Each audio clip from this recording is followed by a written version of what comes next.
여러분 안녕하십니까? 지난 강의에서는 통화정책의 운영체계와 신용중시 견해의 핵심인 신용할당을 중심으로 통화정책의 전달 경로에 대해 설명했습니다. 오늘은 동태적, 총수요, 총공급 모형입니다. 제9강 ISLM 모형에서 금리 준칙 통화정책에 대해 설명한 바 있습니다. 균형은 IS 곡선과 금리 준칙 통화정책을 나타내는 MP 곡선이 만나는 점에서 일어납니다. 만약 경제가 F의 위치에 있을 때 소득 수준은 잠재 GDP보다 낮습니다. 이때 금리를 목표 금리보다 낮춤으로써 통화량이 증가해 LN 곡선은 우측으로 이동하며 세 곡선이 교차하는 E에서 균형이 일어납니다. 여기서 LM 곡선은 불필요한 사적과 같다는 것을 다시 강조합니다. 오늘은 테일러 준칙, 즉 물가가 변동하는 경제에서 금리 준칙 통화 정책에 관한 내용입니다. 이를 동태적, 총수요, 총공급 모형이라고 하는데 IS 곡선의 식, 피셔 방정식, 테일러 준칙, 그리고 필립스 곡선의 식으로 구성됩니다. 여기서 R', 파이', Y바는 각각 목표 실질금리, 목표 인플레이션, 잠재 GDP를 표시합니다. 한편 제22강에서 예시했듯이 필립스 곡선의 식은 실업률과 인플레이션 대신 소득과 인플레이션의 관계식으로 표시했습니다. 기대부가 단기총 공급 곡선의 식으로부터 유도한 것입니다. 우선 IS 곡선의 식, 피셔 방정식, 테일러 준칙으로부터 동태적 총수요 곡선의 식이 유도됩니다. 동태적 총수요 곡선이 우하향하는 것은 인플레이션이 증가할 때 금리를 인상하고 금리 인상이 실질 금리를 높여 총수요가 감소하기 때문입니다. 이를 테일러 룰의 인플레이션 반응계수 A 값과 소득 반응계수 D가 금리 인상폭을 결정하며 동태적 총수요 곡선의 기울기는 두 계수값에 의존합니다. 필립스 곡선의 식이 곧 동태적 총공급 곡선의 식이 되겠습니다. 장기 균형은 세 곡선이 만나는 이 점이며 총수요, 총공급 충격이 존재하지 않는 장기 균형에서는 소득 수준이 잠재 GDP와 같고 인플레이션에 대한 예측의 오차가 존재하지 않으며 안정적입니다. 이 조건을 테일러 룰에 대입하면 장기 균형에서 중앙은행은 목표 실질금리를 타겟팅하며 다시 동태적 총수요 곡선의 식으로부터 목표 실질금리를 구할 수 있으며 이를 자연 실질금리라고 합니다. 소득이 잠재 GDP와 같고 경제에 어떤 충격도 존재하지 않을 때 성립하는 실질금리를 말합니다. 목표 실질금리의 식을 DAD 곡선의 식에 대입하면 보다 단순화된 DAD 곡선의 식을 구할 수 있습니다. 그림에서 단기 균형은 DAD 곡선의 기울기에 의존하게 되는 것을 알 수 있는데 인플레이션 반응계수 A값이 클수록 소득 반응계수 D값이 작을수록 기울기는 작습니다. 그림의 단기 균형 F점이 그렇습니다. 테일러 룰이 인플레이션에 민감할수록 인플레이션이 목표 인플레이션에서 덜 벗어나나 대신 소득 수준은 잠재 GDP에서 더 크게 벗어나고 소득에 민감할수록 소득 수준은 잠재 GDP에서 덜 멀어지나 인플레이션은 목표 인플레이션에서 더 멀어지게 됩니다. 여기서는 일시적인 정의 총수요 충격이 일어나는 경우를 생각해 보겠습니다.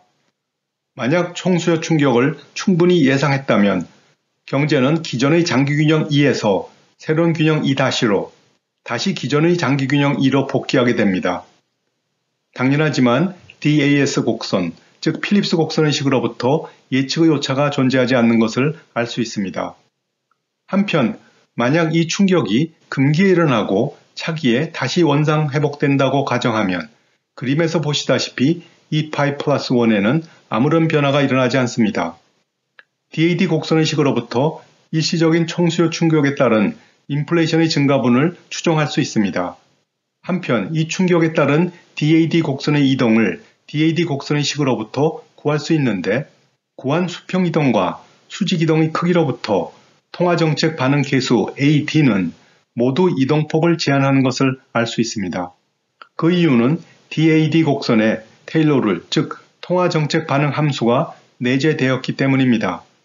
만약 테일러룰 대신 일정한 통화량을 가정하면 총수요 충격은 DAD 곡선을 더 크게 이동했을 것입니다. AD가 0일 때의 경우입니다.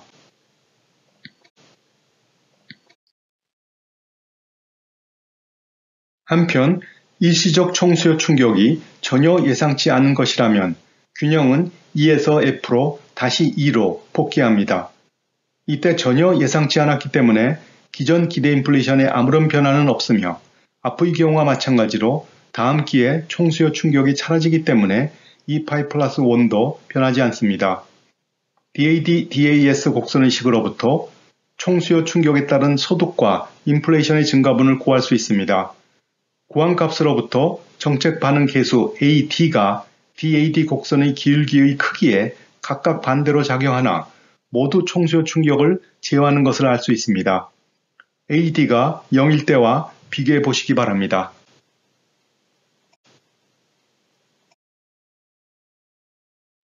전혀 예상치 않은 일시적인 부의 공급 충격입니다. 이때 균형은 2에서 F로 다시 장기균형 2로 복귀하게 됩니다. 마찬가지로 E 파이와 E 파이 플러스 1은 변하지 않으며 DAD 곡선의 식과 DAS 곡선의 식으로부터 소득과 인플레이션의 크기를 구할 수 있습니다.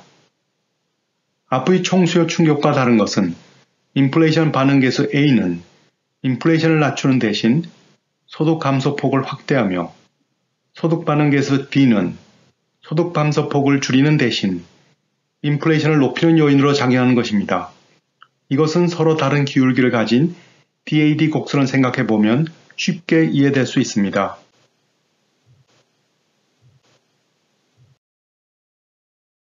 중앙은행이 목표 인플레이션을 높이는 경우입니다.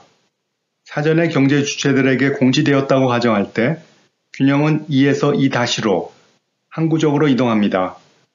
이때 자연 실질 금리는 변화하지 않습니다.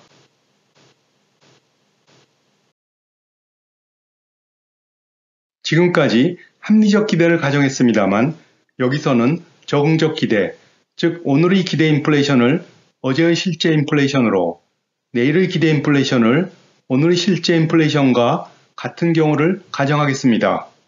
적응적 기대를 가정하고 DAD 곡선의 식과 자연 실질 금리의 식으로부터 최종 DAD 곡선의 식을 구할 수 있는데 합리적 기대를 가정한 슬라이드 6페이지와 비교해 보시기 바랍니다.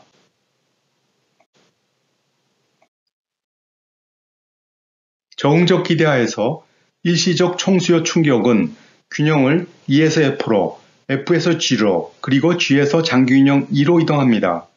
왜 일시적인 정의 수요 충격이 조정 과정에서 소득 수준이 잠재 GDP보다 낮게 되는지 생각해 보시기 바랍니다. 한편 오른편은 일시적 공급 충격이 일어나는 경우입니다. 마찬가지로 적응적 기대는 균형이 F에서 2로 즉시 이동하지 못하고 경제가 장기 균형에 이르는 시간을 지연하는 요인으로 작용합니다.